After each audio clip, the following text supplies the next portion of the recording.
everyone. I'm sorry I've been gone for a while. I ended up getting married and just things have been super crazy for me, but now things are starting to calm down and I'm back sewing. And so somebody asked for a video on how to wind a bobbin. Oops, sorry.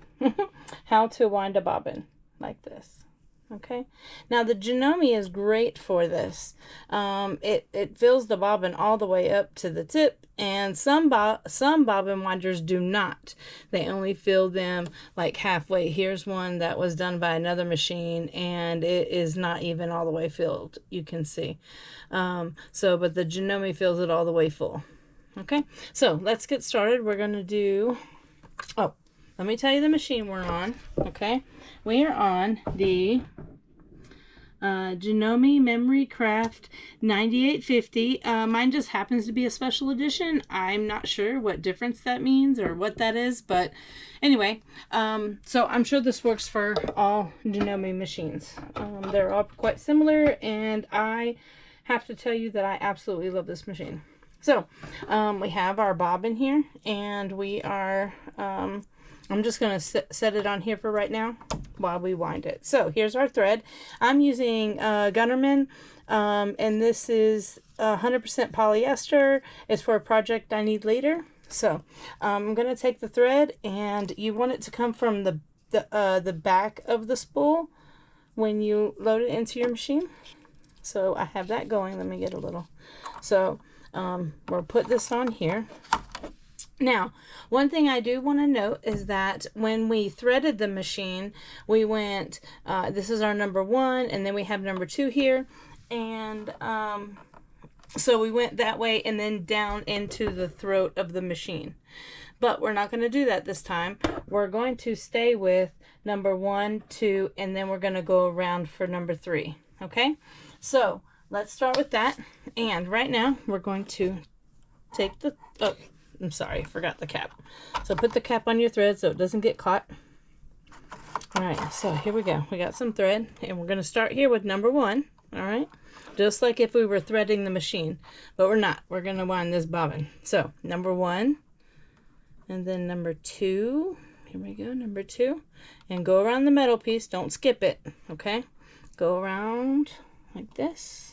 And follow the dots. And see, the bobbin is telling us to go this way. So we're going to go this way. Now, be careful. You do not want to put this right here because this is a thread cutter. So it will not help you. I did it once and it was all ready to go, and I guess I didn't pull it tight enough and it cut instantly. So, okay. So I'm going to take the bobbin, and there's a hole in the top of the bobbin, and you're going to take your thread and you're going to put it through the hole. Now, I like to use my presser foot to wind bobbins. You can use the stop on your machine if you want, but you have to unplug the presser foot. So I'm not going to do that. I have the presser foot here on the desk, so I can just use it. Okay, so once we have this, I am going to push this in right here, and if you look at your machine, you will see this, that you're winding a bobbin, and it's just reminding you that you're winding the bobbin, okay? And you can't sew when you're winding a bobbin. Okay, so I got the tail right here still in my hand, and I hold it, okay?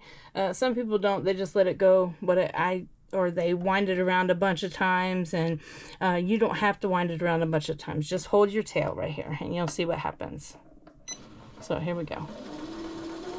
So I let it go a couple winds, and this is good. So I'm going to take some scissors and trim that tail off. Okay. There we go. There we go. Make sure that when you're winding a bobbin that you have adjusted your speed, and make sure it's on full throttle, because if not, then you will... if it's not on full throttle, it will go very slow, and you'll think it's broken. It's not. You just need to adjust your speed, and that's right there. Just make sure your speed is all the way over. So as we're looking at the bobbin, like I said, some machines stop right here. So you have your your guide right here, and it's keeping it all taut. And okay, ready? All right, there we go. We're done. So I'm gonna push this out this way. And remember the thread cutter that I accidentally wound up one time? All right, so I'm gonna use that this time. And I'm gonna cut this thread right here, and we have a perfectly wound bobbin, completely full to the brim. And you're ready to sew. So if you have any questions, leave them in the comments, write me a message. I added my email and Facebook information to the channel. Thank you so much for watching. I really appreciate you guys. I hope you have a wonderful day.